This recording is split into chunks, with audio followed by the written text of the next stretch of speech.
Aujourd'hui, je voulais vous parler de la planification des cycles de rugby en tant qu'entraîneur. Moi, je me base personnellement sur les ressources du joueur. Donc, les ressources du joueur, pour rappel, c'est technique, physique, perceptive et décisionnelle. Donc, ça s'apparente à la tactique et à la stratégie.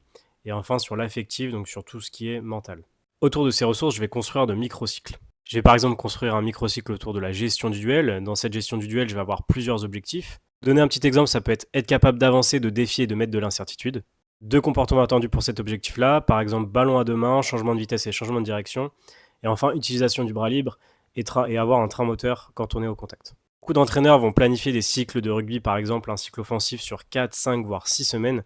Pour moi, ce n'est pas mon cas, je préfère faire des microcycles qui peuvent s'empiler. Donc par exemple, le mercredi, je vais travailler finalement le duel offensif. Et le vendredi, pourquoi pas le plaquage, ce sera en fonction des besoins de mes joueurs, en fonction de mon diagnostic de départ.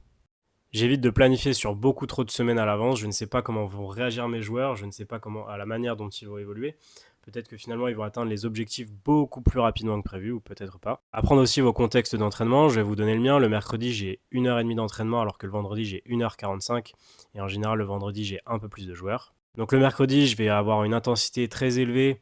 Je vais travailler tout ce qui est autour de la technique. Donc en l'occurrence, là, ça va être les skills et la gestion de duel. Et le vendredi, je vais plutôt travailler autour de la ressource perceptive décisionnelle. Donc je vais plutôt travailler sur des phases statiques, mais les touches. Et enfin sur coup d'envoi et de renvoi.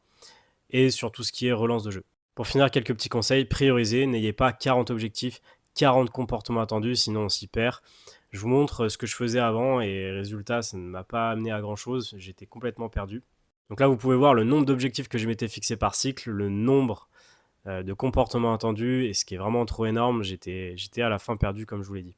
Pour rectifier ça et avoir une meilleure progression au niveau de mes joueurs, une meilleure visibilité finalement sur là où j'en suis sur mes microcycles, j'ai mis en place une fiche d'évaluation collective que je vais vous montrer maintenant.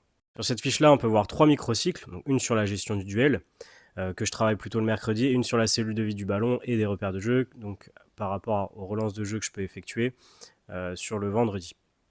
Donc pour vous prendre un exemple, sur la cellule de vie du ballon, j'ai un objectif, être capable d'utiliser la bonne communication, plus, moins ou garde. Les deux comportements attendus, c'est utiliser la plus ou la moins si démarqué face à un espace, donc pour le soutien, et utiliser garde si le porteur de balle et le soutien sont à l'arrêt, que la passe n'est pas profitable et ne va pas créer un déséquilibre sur l'adversaire. Avant de créer le site internet, j'ai pour l'instant mis en place un drive. Vous pouvez télécharger cette fiche d'évaluation collective, donc vous pouvez la retrouver en cliquant sur le lien dans ma bio Instagram. Ensuite, je n'aurai plus qu'à vous donner l'accès pour pouvoir télécharger tous les documents qu'il y a dedans. N'hésitez pas à me faire des remarques aux commentaires, à m'envoyer des messages si vous avez des questions sur la planification de vos cycles de rugby et je vous dis à très bientôt.